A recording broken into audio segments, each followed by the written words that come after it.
Hey guys, Eternize here. Today I'm going to show you how to take your low end from this to this.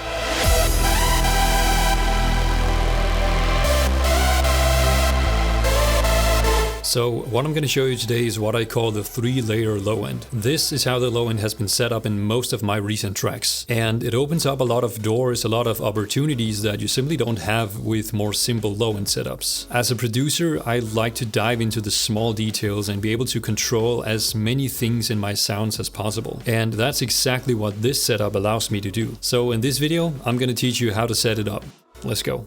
First of all, I want to say that if you use just one layer for your low end, that could be a saw patch, a respace, whatever. Using a single layer as your low end is perfectly fine. I am using single layers too. It totally depends on what suits the track. So this is not to say that using more layers will automatically give you a better low end, but a respace is 95% and what I'm about to show you is 100%. So what is the 3-layer low end? This is how the different layers are represented in the frequency spectrum. There's a layer for the sub, a layer for the center part of the body, and a layer for the stereo part of the body. Here's how the individual layers sound like soloed.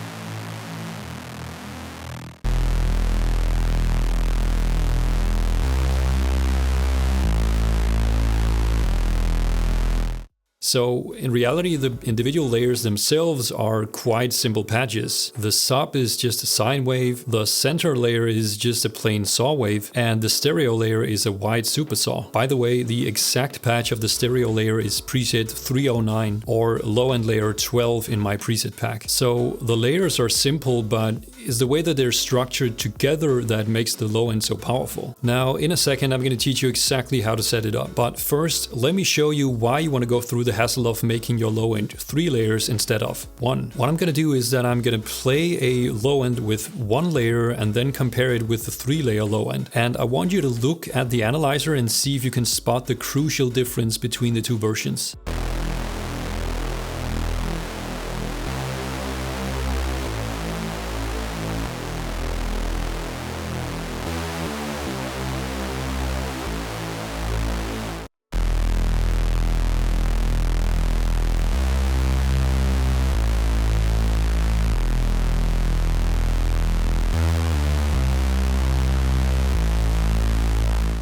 Did you see it? In the single layer low end, the sub frequencies vary quite a bit, and it does so because of the detuning. In the 3-layer low end, it's a constant energy delivery at all times and at all pitches. If there's one thing I know about low end, and especially about the sub frequencies, it is that you want predictability. You don't want any surprises, you don't want your signal distorting because your low end varies in strength. This is one of the downsides of a single layer low end, because if you want it to be stereo, you accept the fact that the low end will vary because of the detuning. With the 3-layer setup, we're completely avoiding that because the sine wave we're using for the sub always has the same amplitude.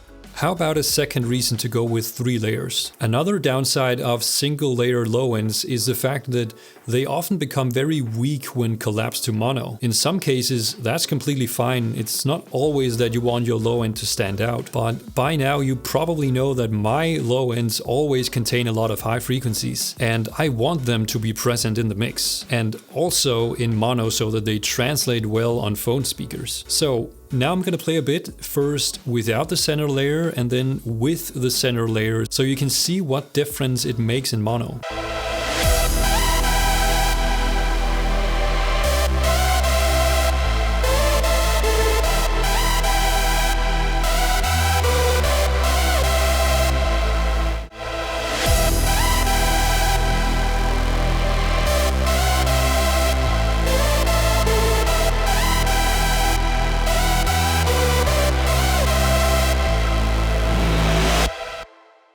So without the low end layer applied, you kind of know that there's a low end layer, but you can't quite hear it. It's very diffused and pulled back compared to the lead. But with the center layer, this brings the low end to the front. You can hear it in detail and it much better matches the volume of the lead.